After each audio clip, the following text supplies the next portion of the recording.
Did you get the announcement that we're recording? Yeah, I said. Okay, good. Okay. Yeah, perfect. All right.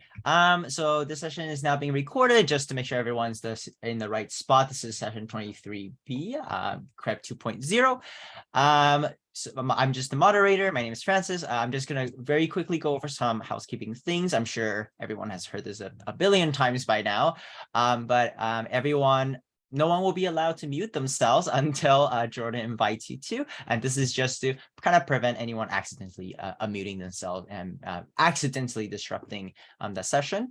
The Q&A will be at the end of the talk. The way that Q&A will work is you can either use the reaction emoji thing to raise your hand and Jordan will invite you to unmute yourself, or you can go ahead and type your question in the chat and Jordan will be able to read that off, or I can read it off for you. So without further ado, I will pass it on to Jordan Waggy, who will be giving the talk today. Thank you so much, Francis. I really appreciate it. So hi, everyone who's here, and thank you so much for coming to this talk. My hope is that some people here are already a little bit familiar with Crep, and I see a couple familiar names, and maybe some people have participated, and maybe there are some people who would like to participate more in the future, or as instructors or even students. My name is Jordan Waggy. I'm a professor of psychology at Avila University in Kansas City, Missouri. Although I am presenting today in my capacity as the executive director of the Collaborative Replications and Education Project, or CRAPE. Rhymes with grape. Sounds like a fancy pancake.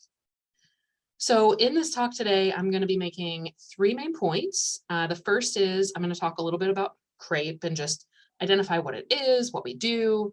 Second, I'm going to talk a little bit about the money that we have now, which is kind of exciting. And then that part will be just really fast. I just really enjoy talking about having money because it's a funded project now that's been unfunded for a very long time, and it's a nice feeling. And then the third thing I'm going to talk about is I'm going to share our plans for what we're going to do with that money, and then cover some ways that you can be involved in that or other things that are happening with CRAPE. So yay, okay. If you have heard me talk before or met me, it's probably looked something like this when I've been proselytizing CRAPE and trying to get more people involved. So I'm going to just take a quick minute and share a little bit about our process and how it works and what the project is. As a really quick summary, the CRAPE team picks recent highly cited papers to replicate studies, gathers materials for students to replicate those studies, and then reviews projects both before and after data collection. And there are other processes involved there that we'll talk a little bit about as well. And I'm also happy to answer questions about process in the Q&A too. So if you have a question, feel free to put it in the chat and I will get to it for sure.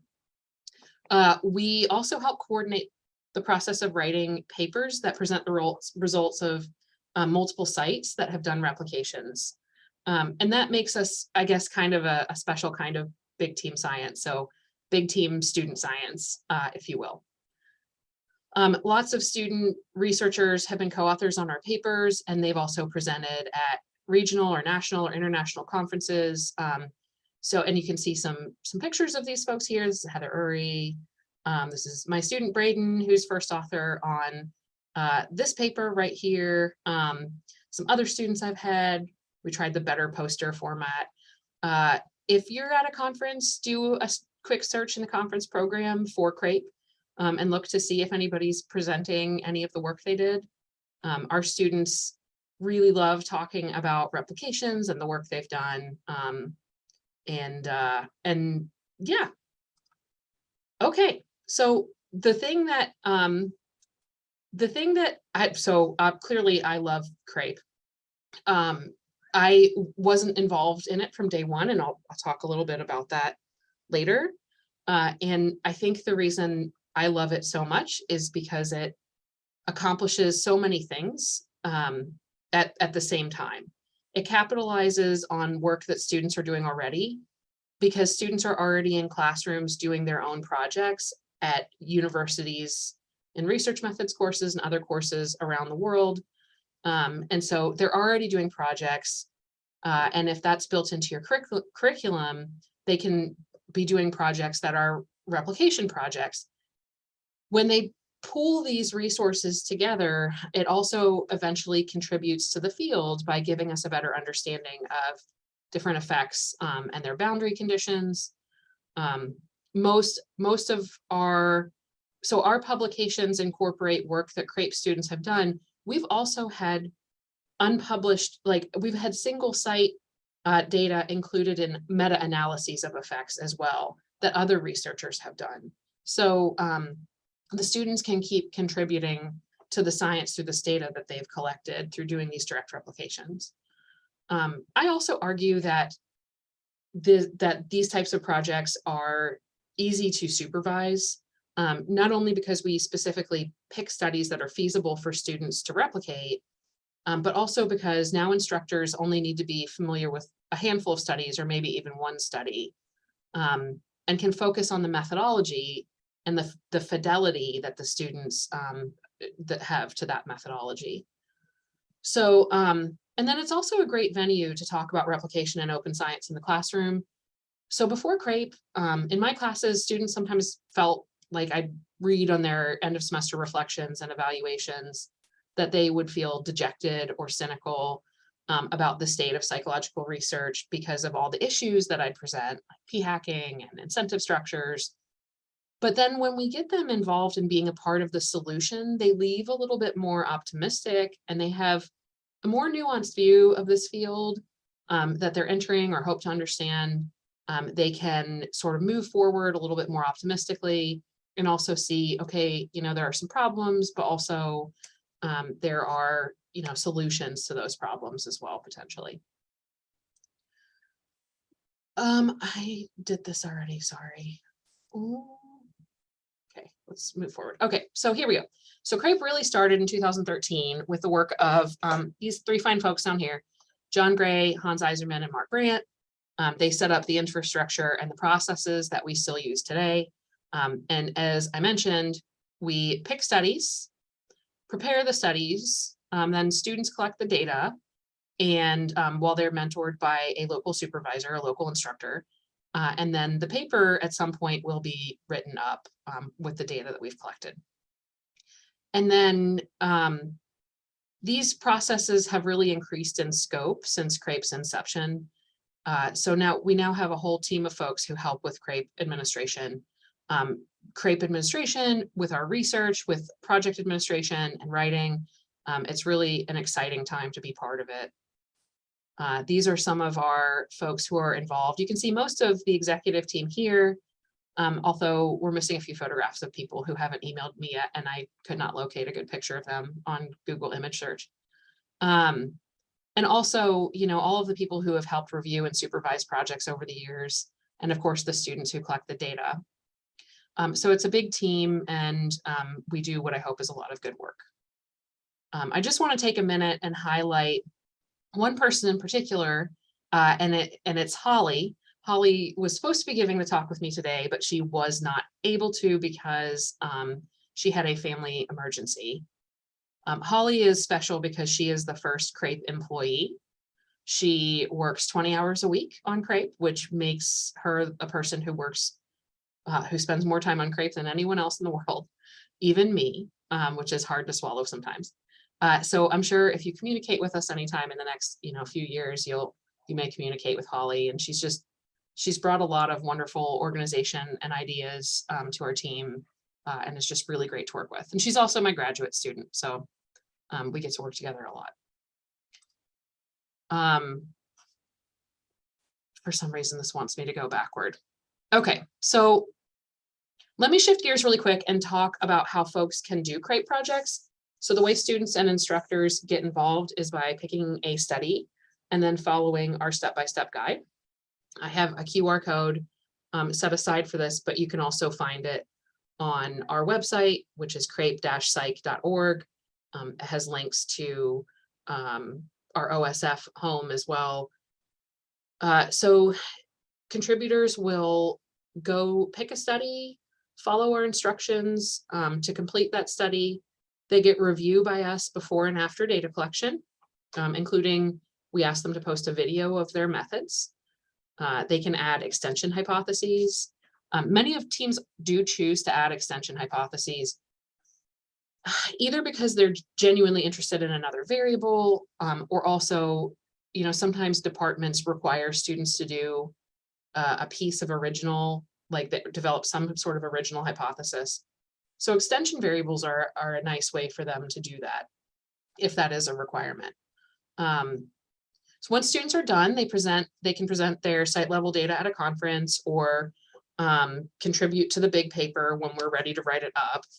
And we also have folks who are willing to take the lead on writing. So sometimes that can take a while before people kind of emerge as like wanting to take the lead on doing the write-up of this paper.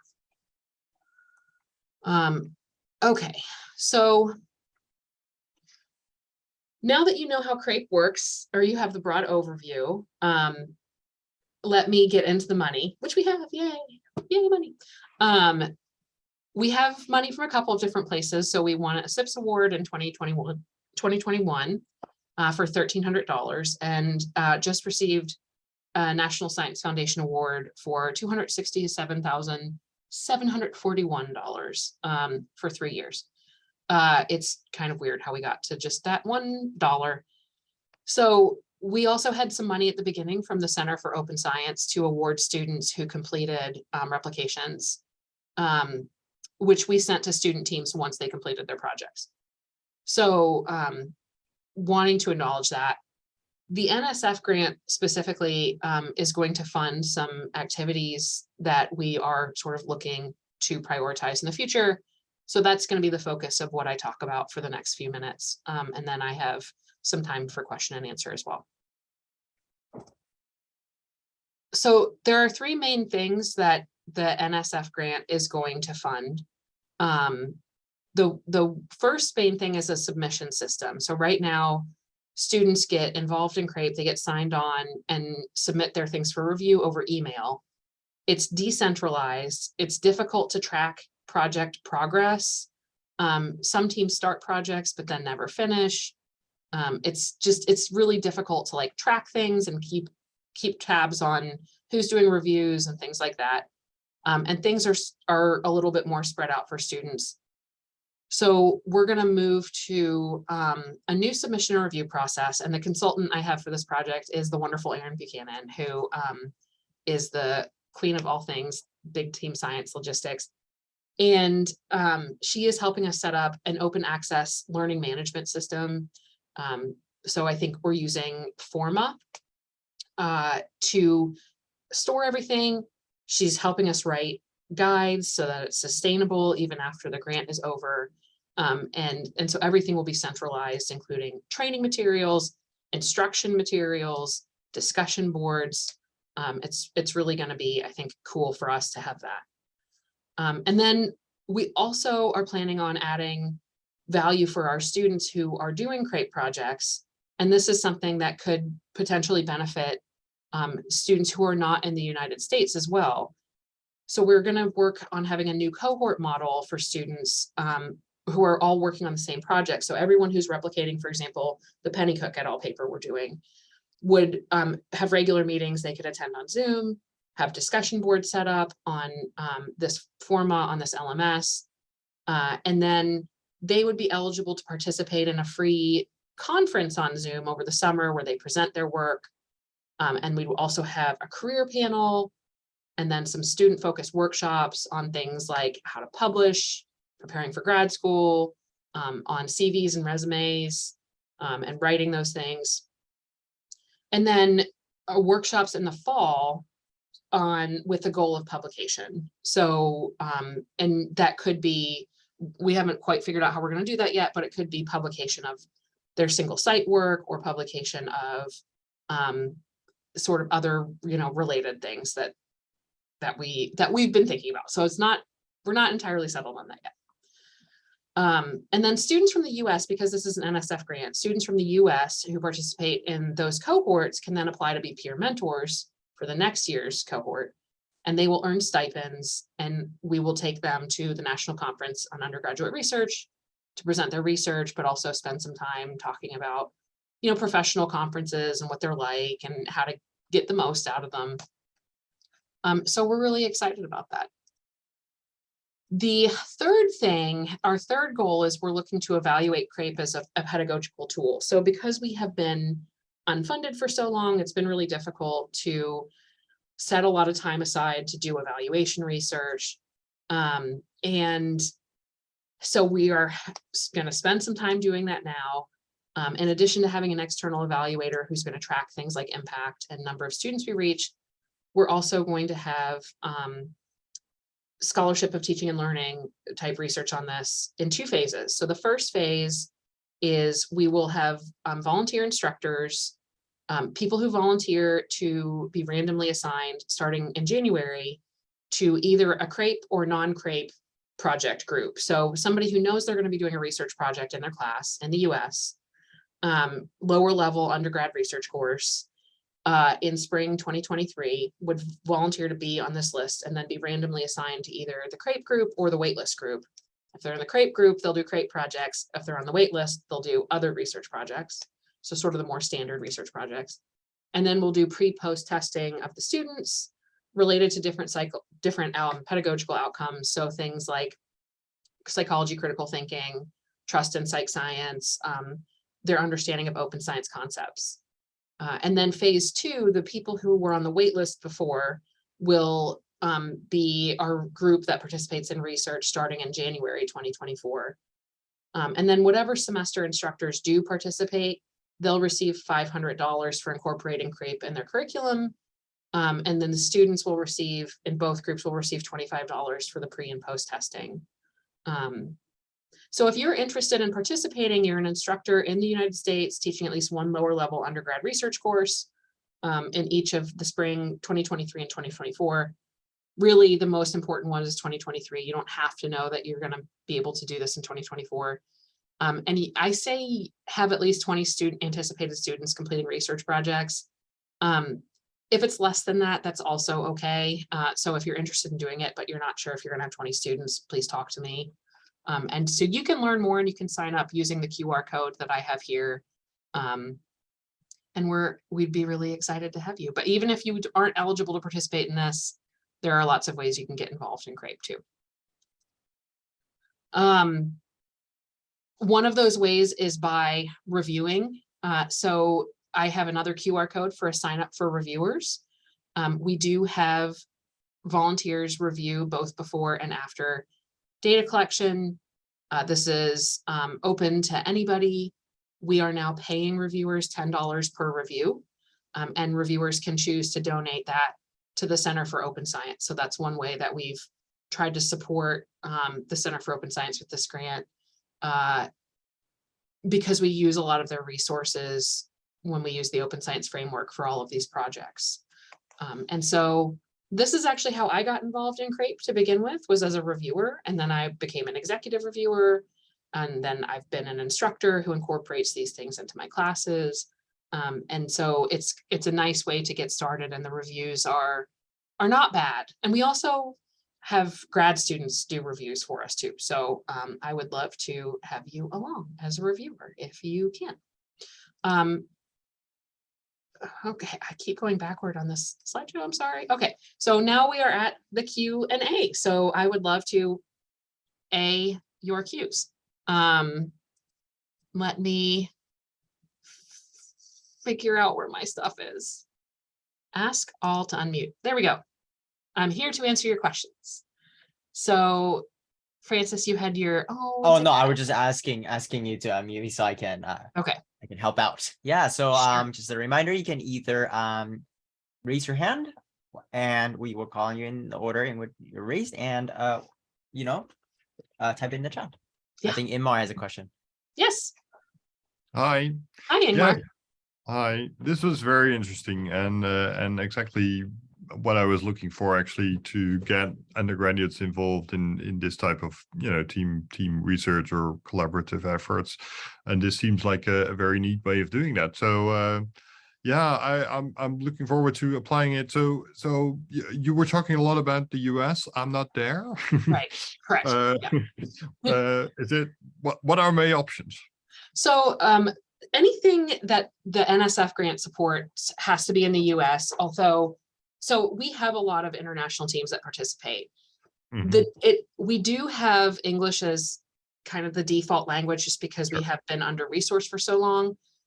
But if people submit projects that are in other languages, I will find reviewers who can look through those materials, or translators who can look through those materials just to do the review both before and after. So we have had non-English replications of projects. You can do all of the things.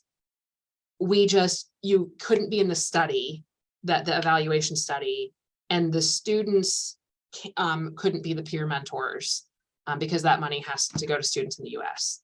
But then we have an eye on international grants as well to try to fund that as a possibility for students in other countries. Okay, thanks. Yeah. Yeah, so for my institution, English, no problem. So that should be fine. Yep.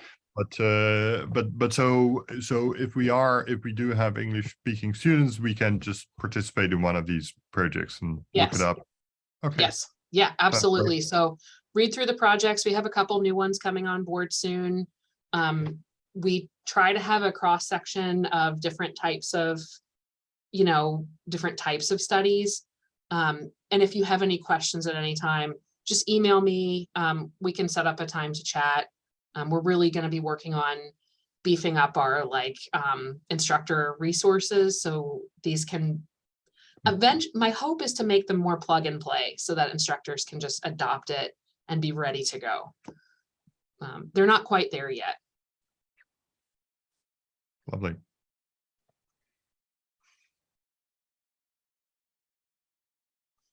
Hi, Anna. Hello. Hi. I read about Crep a lot before because I really like the idea, and I always wondered when is a good starting point to get involved in such a project, because they're on for a long time, I guess. But how long does it take to finish the project, and do I have to finish the project with my students in time, and what's the advice there? That's a really good question, and it has varied. So there right now, Lily Lazarevic and I, along with a former student, are working on writing up a project that started in 2013. Wow. Okay. Right. So and then we have one project that we did as a partnership with the Psych Science Accelerator, and that's the one me from. Yeah. And that project was a registered report. So there's no, we're working on developing policies and procedures around this. There's no codified, this is how long it takes, but what we do try to do is make it pretty obvious if a project is going to end within the next year or so. So if you go to the list of available studies that we have, one of the things you'll see is this study ends in June 2023. Yeah. So, yep. And so if you know that you want to, and so some of those we don't have a person who's obvious to take the lead on the writing yet, but we're also working on trying to identify those things more quickly and develop a system for writing it up that makes it happen a little faster. Okay. So Sparkman and Walton is going to be ending pretty soon, and so if you wanted one where the writing was going to happen pretty soon, that would be a good one to pick. And I think there are a couple others that are ending at the end of 2022. That would be bad ones to pick, probably, if you're not going to start these. Yeah, good point. Tomorrow. So it's like looking at the clock, it's November. Yeah, so, and then if you look at the list, this might be helpful for folks. If you look at the list, I'm pretty good at identifying, if you let me know what your needs are in your course, and what level your students are at, I'm pretty good at identifying a good fits for your class. Because some of the studies are very complicated, and then some of them are not as complicated, and I have kind of an eye on which ones are which. Yeah. Okay, that's really helpful. So Yeah. I will talk to you as soon as I have a plan. Yes, and if you want to talk to me before you have a plan, that's also fine, because Okay. I can help you with the plan. Oh, that's also great. Yes, that is Cool. fun. That is a lot of fun for me.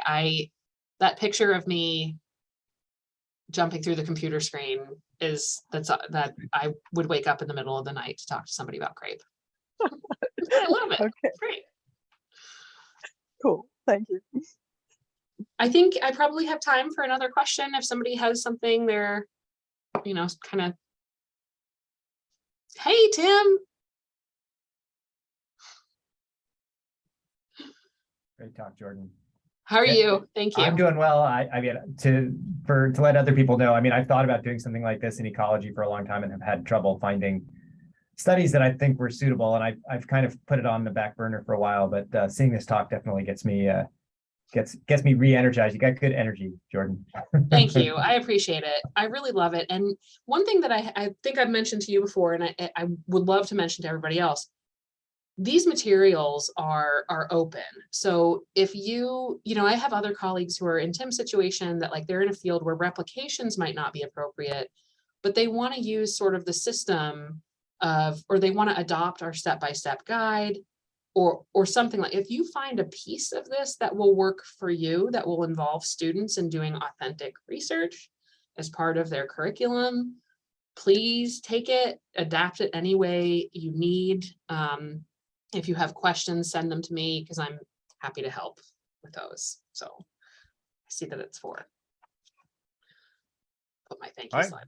And with that, we have reached exactly on the dot, the end of this session. Thank you so much, Jordan, for a Yes, wonderful thank talk. you.